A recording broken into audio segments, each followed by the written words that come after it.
Hey, John here. Here's lick of the day number 69. This is an Yngwie style descending alternate picking run. And as usual, you can find a link to the tabs in the description below and also by clicking right here on the screen. I'm gonna play it once slowly and then break it down.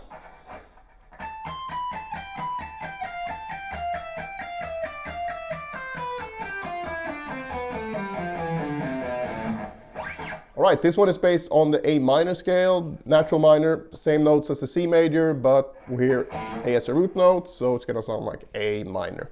But my point is, it should be fairly easy for you to visualize this scale.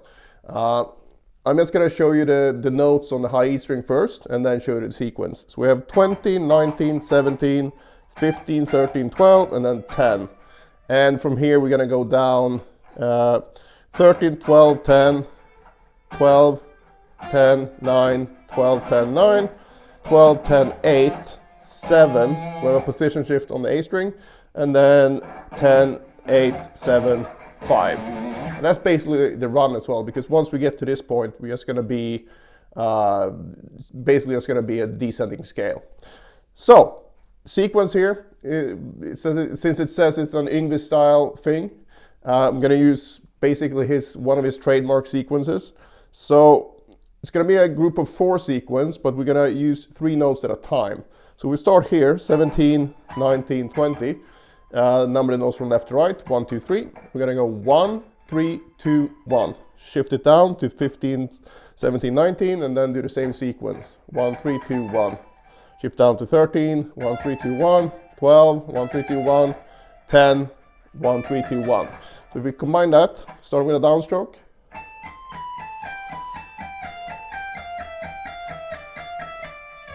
After this point, we're just going to descend down the shape that I showed you before, but here it comes again. So we have 13, 12, 10, 12, 10, 9, 12, 10, 9, 12, 10, 8, and then, very important, shift here.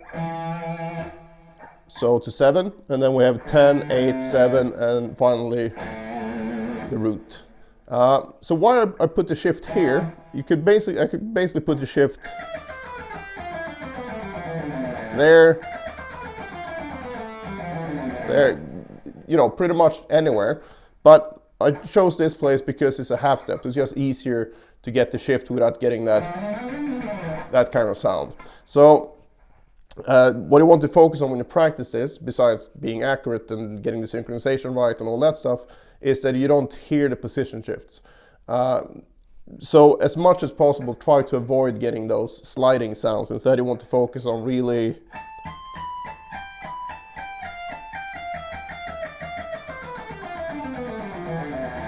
shifting quickly is the key here. So don't practice like something like that. Instead, be really deliberate and do quick shifts. That's the whole run. I start with a downstroke and then just alternate pick the whole way. If I really would do this in an Yngwie style, I would change it up here with the picking, because he tends to use downstrokes leading to each string. So in this, for descending runs, he generally uses some sort of legato snuck in there as well. But the effect he would be going for would be the same, getting just a nice scale run going. So while it's kind of Yngwie style, but that's mainly the first part of it. But that's the way that I like to do it. And you could do this in several different ways. You can use economy picking if you like that.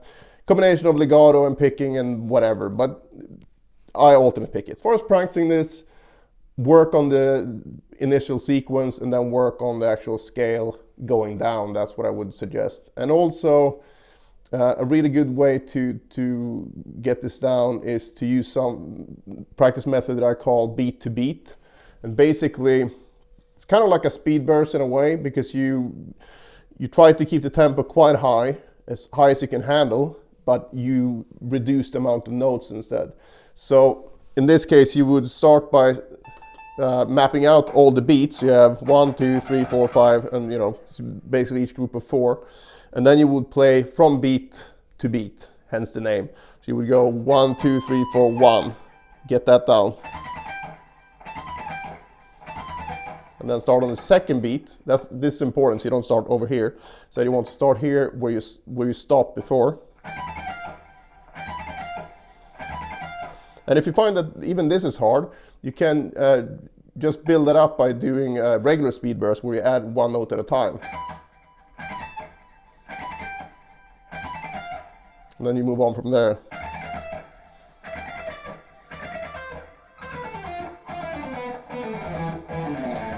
And once you can do that, you do 2.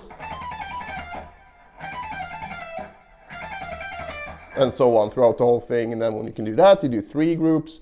And eventually, one of 2 things will happen. Either you build up so many groups that the whole lick will be one group, or you might find that when you can do 4 or 5 groups starting on any of these starting points, meaning the beats, and you can connect 4 or 5 groups together, you might find that you can play the whole thing from the start anyway.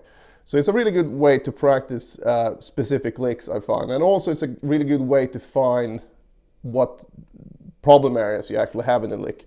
Because if you find that you can practice, or you can play maybe the first single string thing, but then you get into trouble here, it doesn't make sense for you to work that much on the single string thing. Then you should work more on whatever gives you trouble here. So that's a very good way to make sure that you're very deliberate and effective when you practice. All right, that's it for this one. If you have any questions, just post them below. Otherwise, I hope you enjoy this one and see you in the next one.